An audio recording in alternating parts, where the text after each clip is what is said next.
So yesterday where we stopped, that Mahatma Gandhi का डांडी यात्रा खत्म हो गया था हम लोग का, ठीक है।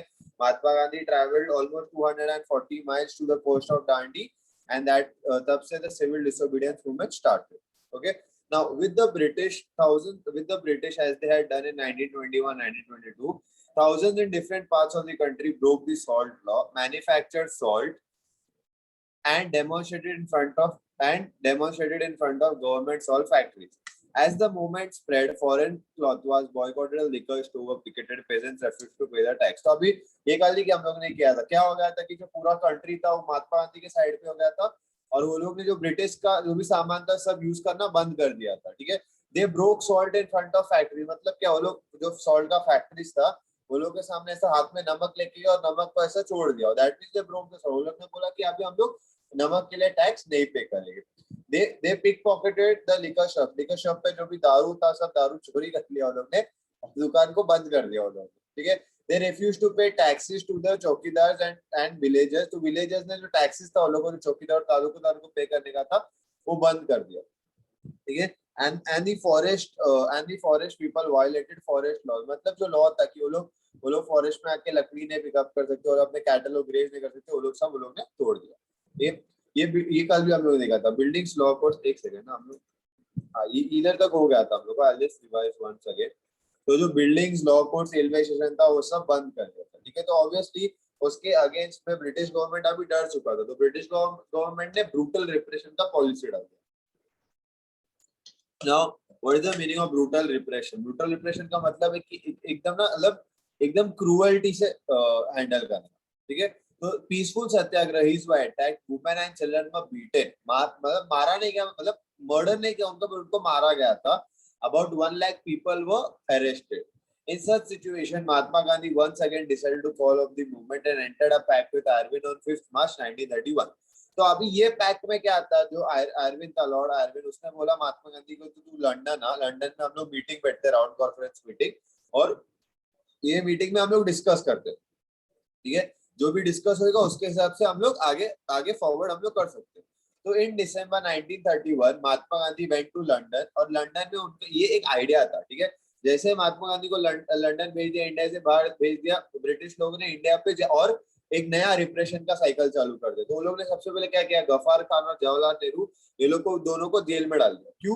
क्योंकि ये लोग को मालूम था कि अगर ये लोग की लीडर को निकाल डालेंगे तो ऑब्वियसली लोग नहीं करेंगे ना। अगर तूने एक आदमी के बॉडी से उसका सर काट दिया तो वो कुछ कर पाएगा क्या? नहीं, बराबर। तो इसीलिए उनका जो लीडर थे गफ्फार खान, जवाहरलाल नेहरू, ये लोग दोनों को जेल में डाल दिया, और महात्मा गांधी को लंदन में अटका के रखा। तो उसको हर बार उनको मतलब जो राउंड टेबल कॉन्फ्रेंस में वो लोग उसको, जो महात्मा गांधी को जो 11 डिमांड्स थे वो अप्रूव किया क्या? नहीं, उन लोग को सिर्फ पागल बना देते। The Congress had been declared illegal, और महात्मा गांधी को अभी जब मालूम पड़ा कि ये सब हुआ, गफ्फार खान और जवाहरलाल नेहरू का फोटो तुम लोगों को राइट साइड में दिख रहा है, कि वो लोग को जेल में डाल दिया गया था, तो उसको उनको मालूम पड़ा कि ये सब किसका था? ब्रिटिश का एक आइडिया था। तो क्या कर दिया महात्मा गांधी ने? Mahatma Gandhi relaunch the civil disobedience movement, तो जो बंद कर दिया था वो वापस रीलॉन्च किया, but over a year and continued, but 1934 में, मतलब उसके 3 साल बाद वो मूवमेंट वापस से कम हो गया। इधर तक समझा? हम लोगों ने कल ही किया था, समझा सब? ठीक है, now we start. Not all social groups were moved by the abstract concept of Swaraj. One such group was the nation's untouchable, who from around 1930s had begun to call themselves Dalit or oppressed. तो obviously जो स्वराज का movement है, स्वराज मतलब क्या? What is the meaning of Swaraj? Self rule. Self rule, ठीक है, okay, self rule, okay. What is another meaning of Swaraj? एक और मीनिंग है स्वराज का। सेल्फ रूल का मतलब क्या होता है? मतलब तुम लोग क्या है? फ्री होने। सेल्फ रूल मतलब तुम लोग खुद का ये फ्रीडम, एब्सोल्युटली फ्रीडम। तो ऑब्वियसली पूरा इंडिया को मालूम था स्वराज क्या रहता है, सिवाय एक कम्युनिटी का, that were known as the Dalit community, those were the untouchable. अभी ये कम्युनिटी कौन था इंडिया में? ये वो लोग थे जिन लोग को लोग छूते भी नहीं थे, ठीक है। ये लोग वो लोग थे जो लोग ना टॉयलेट साफ करते थे, बर्तन साफ करते थे, पर ये लोग को अगर हम लोग ने टच किया ना तो वो पाप होता था। ऐसा इंडियन लोग ही सोचते थे। ये ब्रिटिश लोग ने नहीं लाया, ये इंडियन लोग ने ही चालू किया, ठीक है। तो ये अनटचेबल, अछूत बोलते हैं लोग को। ये लोग ने अपने लिए एक नया नाम रखा, उनको दलित बोलते थे, या तो ऑपरेश मतलब ये लोग सबसे नीचे थे, ठीक है। ये लोग को सब लोग इग्नोर करते। तो ये लोग के लिए स्वराज का मतलब जो नाम है वही काम का नहीं ना, क्योंकि ये लोग को फ्रीडम मिल रहा ही नहीं, ये लोग को अनटचेबल थे और ये लोग खुद के लोग ये लोग के साथ ऐसा कर, ठीक है। फॉर लॉन्ग सबको समझा, दलित लोग अनटचेबल्स का बारे में सबको समझा कौन लोग रहते थे। For the long, the Congress had ignored the Dalits for fear of offending the Santanis, the conservative high caste Hindus. But Mahatma Gandhi declared that Swaraj would not come for 100 years if untouchability was not eliminated. तो क्या हो गया, जो Congress party था, जो Mahatma Gandhi party था, ये लोग ने बहुत साल तक ये लोग को इग्नोर किया, ठीक है। अभी क्यों इग्नोर किया ये लोग को, क्योंकि ये लोग, क्योंकि देख, अगर कांग्रेस ने ये लोग को भाव देना चालू किया तो जो हाई क्लास हिंदू थे वो लोग छोड़ के आते थे कांग्रेस को, ठीक है। तो वो लोग ने बहुत टाइम तक ये लोग को इग्नोर किया। पर महात्मा गांधी ने क्या बोला, महात्मा गांधी ने बोला कि हम लोग को और आगे 100 साल तक हम लोग को फ्रीडम नहीं मिलेगा अगर हम लोग ये सब नहीं हटाएंगे।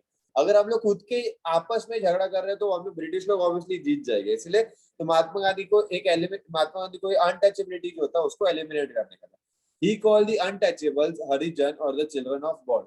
Organized Satyagraha to secure them entry into temples, मतलब वो लोग को टेम्पल जाने को तक मिलता नहीं था। वो लोग बेल से पानी निकाल सकते थे, वो लोग रास्ते से चल के स्कूल में नहीं आ सकते थे, ठीक है। ये लोग को बहुत ऐसा इश्यूज था।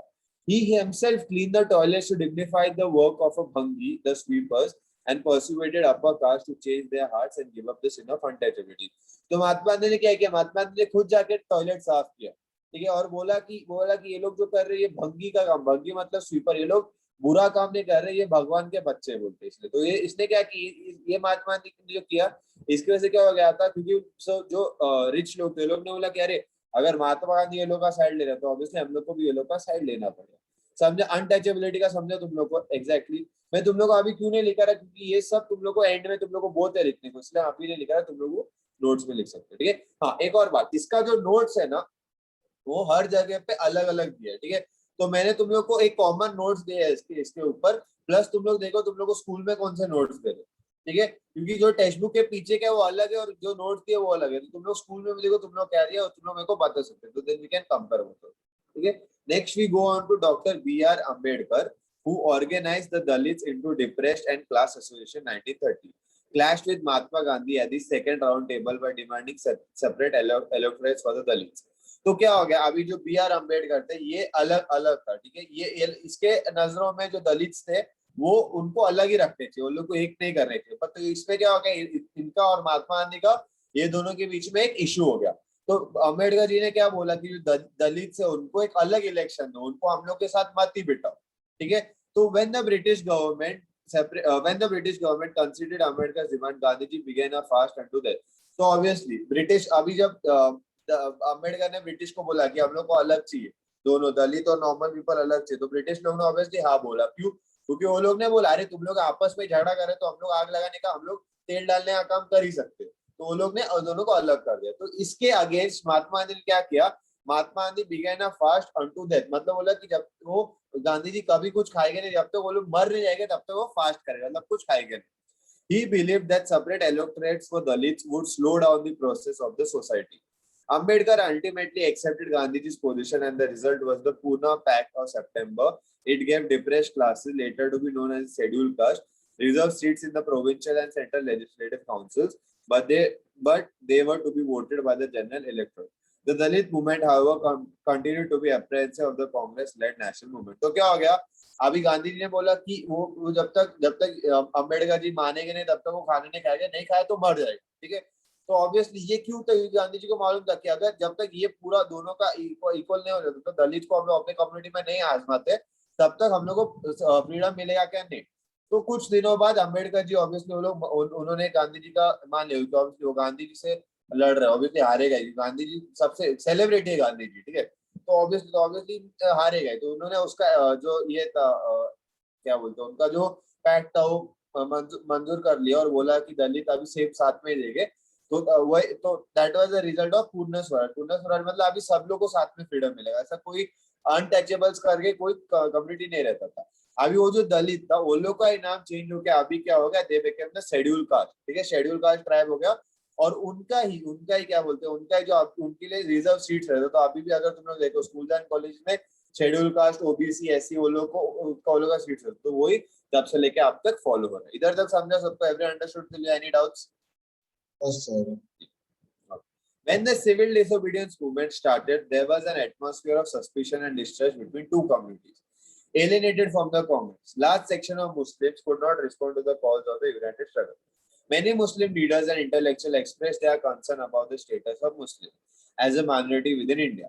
They feared that the culture and identity of minorities would be submerged under the domination of Hindu majority. ठीक है, तो अभी ये जो था अनटचेबल्स का प्रॉब्लम तो सॉल्व हो गया. अभी दूसरा प्रॉब्लम आया कि एक कम्युनिटी था इंडिया में जो जो लोग इसको इग्नोर कर रहे थे, वो थे मुस्लिम कम्युनिटी. अभी Muslim community was a minority in India. वो लोग छोटे, मतलब इतना बड़ा क्या बोलते लोग नहीं थे, उनका छोटे छोटे लोग थे, तो उनका जो कम्युनिटी था वो माइनॉरिटी था. तो ऑब्वियसली इंडिया का दुश्मन कौन था? पाकिस्तान. तो इंडिया के दिमाग में वही था कि अगर तू मुस्लिम है तो तू पाकिस्तान का साइड में लेगा. मेरे को मालूम नहीं क्यों रहता, ठीक है. तो वो लोग का ऐसा ही था. तो वो लोग ने क्या किया, जो कांग्रेस पार्टी, वो लोग ने मुस्लिम लोगों को एलियनेट कर दिया. एलियनेट मतलब क्या, जो भी वो लोग डिसीजन लेते थे ना, वो लोग सिर्फ हिंदू लोग के ऊपर डिसीजन लेते थे. मतलब सिर्फ हिंदू फेस्टिवल पे छुट्टी, मुस्लिम फेस्टिवल पे कोई छुट्टी नहीं, ठीक है.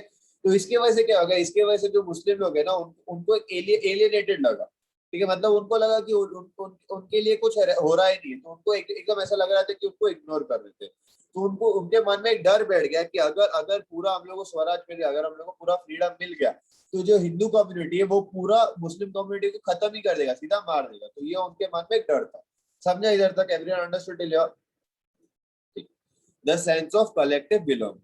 Nationalism spread when people began to believe that they are all part of the same nation. When they discovered some units that binds them together, the sense of collective belonging came partly together through experience of united struggles. But there were also a variety of cultural processes through which nationalism captured people's imagination. History and fiction, folklore and songs, popular prints and symbols all played a part of making nationalism. ठीक है. अभी nationalism मतलब क्या? Nationalism मतलब अपना एक country के लिए अपने को फ्रीडम चाहिए. वो जो आइडिया है वो सबके दिमाग में होना चाहिए, सबको इक्वल होना चाहिए. तो वो नेशनलिज्म लोगों के दिमाग में लाने के लिए सब लोगों ने क्या किया, वो लोग ने फिक्शन मतलब स्टोरीज बनाए. जो पुराने, मतलब गांधी जी बोलता था कि जो तुम लोग के परदादा दादाजी वो लोग वॉर में मरे, क्यों? क्योंकि तुम लोग अभी साथ में आके फ्रीडम लड़ सकते. तो उसने मोटिवेट किया. नेक्स्ट था फोकलोर मतलब सॉन्ग, जो मोटिवेशनल सॉन्ग्स होते थे अपने इंडिया के, जन गण मन मेरे देश के वासी लोग. तो ये सब जो मोटिवेशनल सॉन्ग्स था वो चालू किया. पॉपुलर प्रिंट्स एंड सिंबल्स, जो प्रिंट्स मतलब जो पोस्टर रहते थे गांधी जी का सत्याग्रह का पोस्टर्स, वो सब लोगों के मन में क्या है, एक नेशनलिज्म का आइडिया लेकर आया. Ideas of nationalism developed through a movement to revive Indian folklore. In the late 19th century, Indian nationalists began recording folk tales sung by bards as they toured villages to gather folk songs and legends. These tales, they believed, gave a true picture of traditional culture, and they had been corrupted and damaged by the outside forces. It was essential to preserve the folk traditions in order to discover one's national identity and restore a sense of pride. In one's past, in Bengal, Rabindranath Tagore himself began collecting ballads, nursery rhymes and myths and led to the movement of folk. तो अभी क्या हो गया, अभी जो Indian लोग है ना, वो लोग ने बोला कि अरे हम लोग इतने साल से हम लोग सिर्फ ब्रिटिश लोग का सब सुन रहे, ब्रिटिश लोग के नर्सरी राइम्स पढ़ रहे, ब्रिटिश लोग के गाने हम लोग सुन रहे, इंडियन लोग का क्या हो गया? तो ये लोग ने क्या किया, ये लोग ने ना इंडियन के जो गाँव रहते थे ना, गाँव में जाके वो लोग ने, जो ओल्ड लोग रहते थे, जो सीनियर सिटीजन रहते थे, उन लोग से बात किया, उन लोग से पूछा कि अरे तुमको ऐसा मालूम है क्या पुराने जमाने के गाने? तो ये लोग ने सब कलेक्ट करना चालू किया. रविंद्रनाथ टैगोर वो बंगाल में रहते थे, वहां के जो ओल्ड लोग होते, वो खुद अलग अलग विलेजेस में गए और वो लोग ने नर्सरी राइम्स, मिथ्स मतलब स्टोरीज, जो स्टोरी सच होते हैं. मिथ्स मतलब क्या स्टोरी रहेगा, जैसा हनुमान का स्टोरी पकड़, वो पूरे माउंटेन को अपने कंधे पे उठा के उड़ के लेके गया. अभी वो हम लोग के लिए एक मिथ है. मिथ क्यों? क्योंकि हम लोग ने अभी तक किसी आदमी को उड़ते हुए नहीं देखा, और उड़ते हुए एक माउंटेन को उठाना वो नहीं देखा, तो इसलिए सब मिथ. तो रविंद्रनाथ जी टैगोर खुद बंगाल में, वो लोग ने नर्सरी राइम्स और मिथ्स एंड वो सब कलेक्ट किया और इंडिया नेशनलिज्म को एक बुक में बना के वो लोग सबको पढ़ रहे थे. तो ये लोग क्या करते थे, ये लोग एक आर्ट का ग्रुप रहता था, 8-9 लोगों का. ये लोग पूरा इंडिया में हर विलेजेस में जाते थे और वो विलेजेस में जाके वो लोग ये सब लोगों को बताते थे, वो लोग स्टोरीज बताते थे लोगों को. तो लोगों के मन में एक इंडिया के लिए एक प्यार आता था और फिर वो लोग इंडियन नेशनलिज्म के लिए फॉलो करते थे. Everyone understood? इधर तक सबको समझ रहा है? Clear? As the national movement developed, nationalist leaders became more and more aware of such icons and symbols in unifying people and inspiring them. During the Swadeshi movement in Bengal, a tricolor flag, that is red, green, and yellow, was designed. It had 8 lotuses representing 8 provinces of British India. It had a crescent moon representing Hindu and Muslim by 1921. Gandhiji had designed the Swaraj flag. It was again a tricolor, that is red, green, and white, and had a spinning wheel in the center, representing the Gandhian idea of self-help. Carrying the flag, holding it around during marches became a symbol of defense. तो अभी उनको एक symbol चाहिए था, ठीक है? तो पहला एक फ्लैग था, मैं तुम लोग को दिखा दें एक सेकंड. पहला एक फ्लैग था इंडिया का, मैं तुम लोग को दिखा देता है. सर उसका अलग भी एक फ्लैग था ना सर, ब्लू कलर का एक. हाँ वही दिखा रहा, वही दिखा रहा.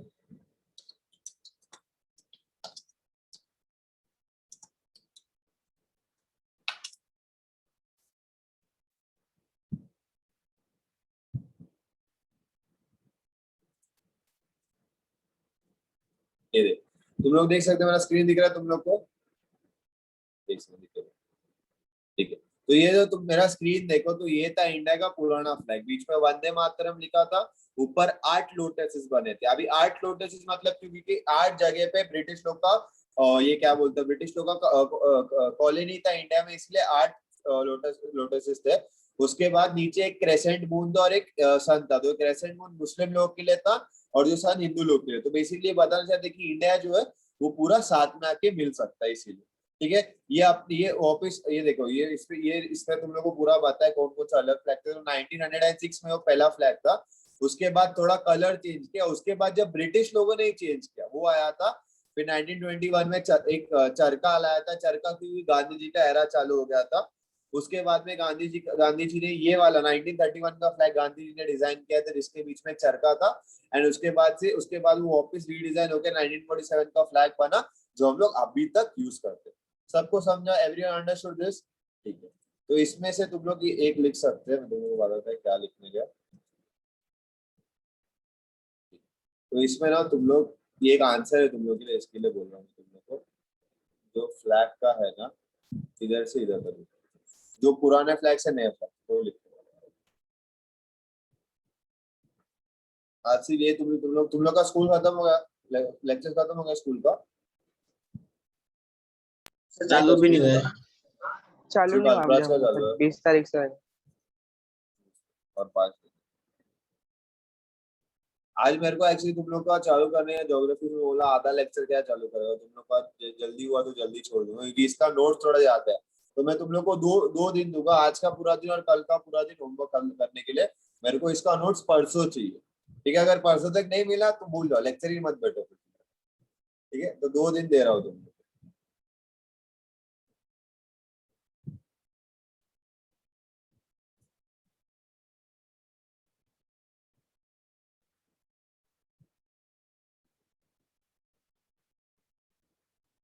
Hello sir. हेलो हाँ बोल कल्पराज, बोल. सर, मेरा एग्जाम है. कौन सा एग्जाम है? मेरा सर अभी पीरियोडिक टेस्ट शुरू हो रहा है, मतलब 1 जुलाई से. और ये अभी भी एग्जाम चल रहा है, मतलब ये हाउस कंपटीशन. ठीक है. तो मैं कल्पराज को थोड़े और दिन दूंगा, पर मेरे को तुम लोग को 2 दिन में चाहिए, ठीक है? 2 दिन दे रहा हूँ, ऐसा भी नहीं, क्योंकि आज भी मैं जल्दी छोड़ेगा तो आज का एक दिन और पूरा दिन काउंट कर लो. कल का पूरा दिन है, मेरे को परसों चाहिए, परसों लेक्चर के पहले. तो परसों का भी आधा दिन पकड़ सकते हो. कल्पराज तू मेरे को वीकेंड तक दे दे, चलेगा? संडे का पूरा ले ले, मेरे को नेक्स्ट भेज दे, पर याद से भेज, ठीक है?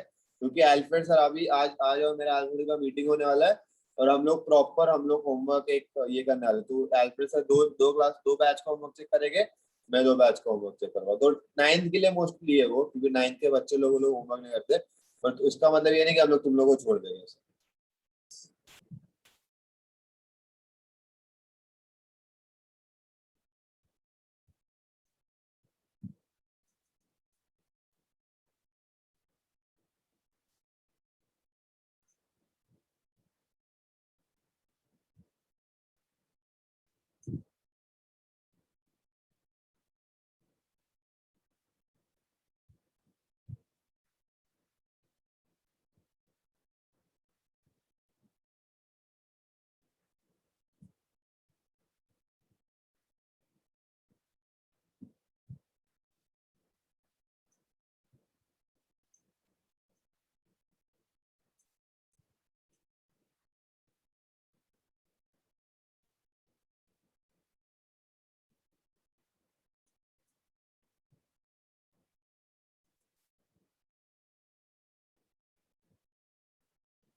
डन हो गया सबका लिख के?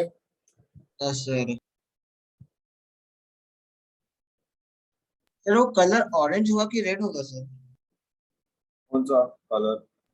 सर उधर लिखा है ना sir, Gandhi ji had design the Swaraj red flag, it green was. White. इसके पहले वाला, जो था ना वो रेड था ऊपर, रेडिश, थोड़ा डार्क ऑरेंज था तो रेड दिख रहा है। उसके बाद वो लोग ने सैफरॉन पे आया।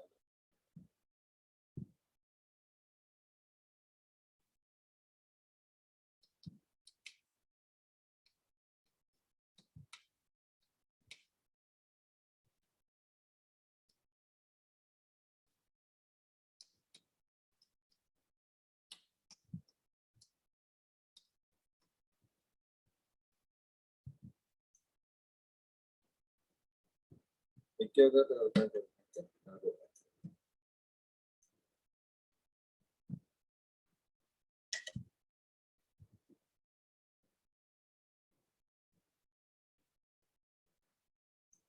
इसमें मोस्टली सबसे ज्यादा शॉर्ट नोट्स है, तो वो इम्पोर्टेंट शॉर्ट नोट्स मतलब write a short note on civil disobedience on salt satyagraha. तो जो जो अपना हुआ है वही हम लोग को उधर एग्जाम में लिखना है, ठीक है। तो जो तुम लोग का सैटरडे का टेस्ट है वो तुम लोग को कल मैं बता देगा किसका टेस्ट है, तो तुम लोग उसके हिसाब से प्रिपेयर कर सकते हो, ठीक है। सर तो ये मेरा भी हो सबका लिख गया। के तो देखते हैं और कितना बाकी है स्लाइड। ठीक है, और 2 स्लाइड बाकी है।